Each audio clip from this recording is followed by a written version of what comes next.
Ahoy mates, Julie here, and welcome to Wednesday, July 4th's edition of The Boaters TV.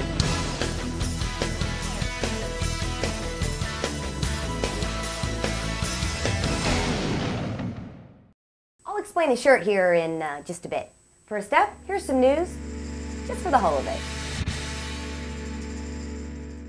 So what are you doing today? It's 4th of July. Where are you spending it? Or where do you wish you were spending it? Why don't you let DiscoverBoating.com know?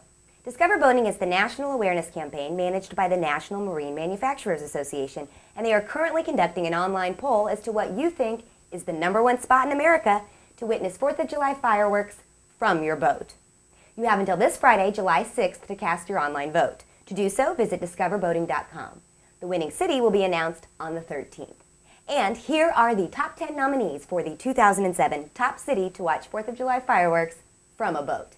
Will it be over Town Lake in Austin, Texas? How about Los Angeles, California, over the Channel in Marina del Rey?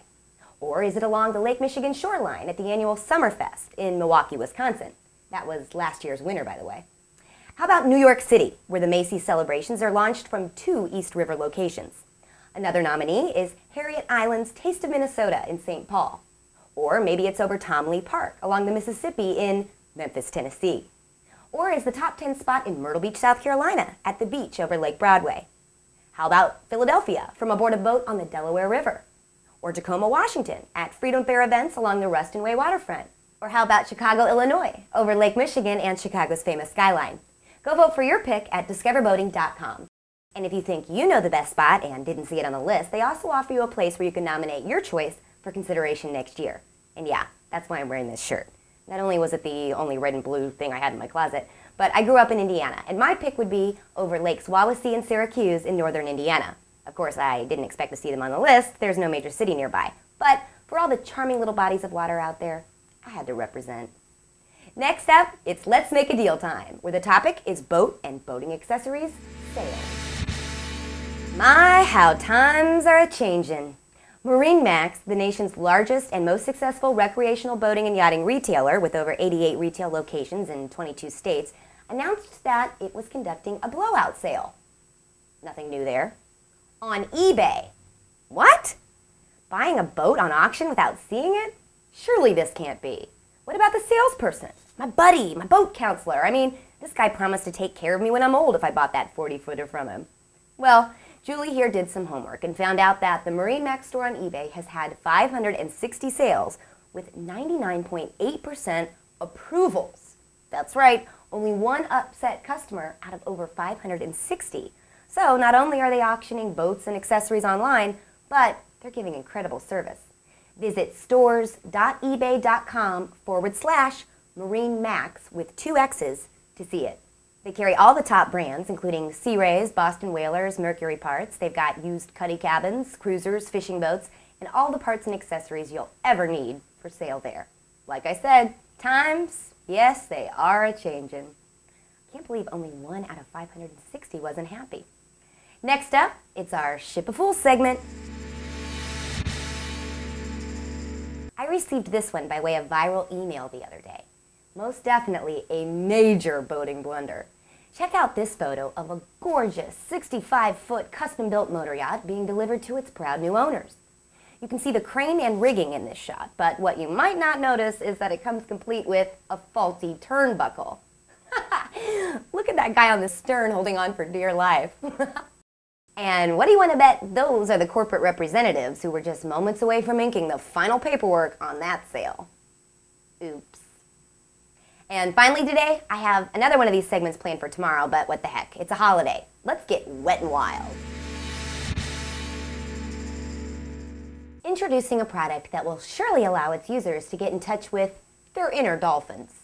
It's the SeaBob, a rechargeable handheld underwater propulsion device. Basically, this is a high-speed motor that you hold on to. It's like a cross between a bodyboard and a jet ski. Although you'll want to look out for jet skis that might cross your path if you're being pulled along by a SeaBob. At full power, the standard model can carry you just over 9 miles per hour, while the jet models feature a larger 5-horsepower engine and are capable of 12.5 miles per hour. Not only can you leap between the waves with the SeaBob, but you can dive deep underwater to a depth of up to 130 feet. Yikes! Well, if you can hold your breath for that long. Just kidding, you'll need scuba gear to do that one. As to whether or not it's safe, it does have controls that shut the device off when you let go of the handles, so you don't have to chase after it. And you can also set it to shut off at a depth of 8 feet if you aren't prepared to take the plunge. Looks to me like a helmet wouldn't be a bad idea either. A full charge of the unit takes 6 to 12 hours when plugged into a wall socket, and that gives you about an hour to traverse around underwater. The SeaBob was designed in Stuttgart, Germany. If you're looking to purchase one, the price ranges from around $10,000 for the standard model to roughly $15,000 for the faster jet models. Extra batteries will run you an additional $1,500. Yeah, it ain't cheap. And as for where you can get a SeaBob of your very own, you can't. If you live in the US, that is. Right now, the SeaBob is only for sale in Europe. The company is currently in the process of lining up retailers in the States, but you probably won't be able to purchase one for another 3 to 4 months. So, put it on your Christmas list. Or put in a request at the official website, www.seabob.com, where you can also learn more about the technology behind the product and the available models and accessories. And that wraps it up for another edition of The Boaters TV.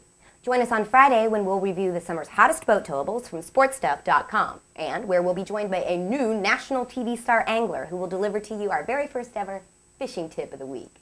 Meanwhile, we hope you're already on your way or just getting home from your chosen spot to celebrate the good old US of A's birthday, and that it was a fun and festive 4th for you all. Take care.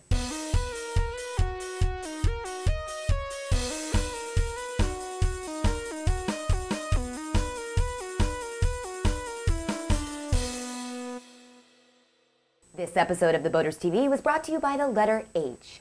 That's H for hotel, and meaning I have a pilot on board.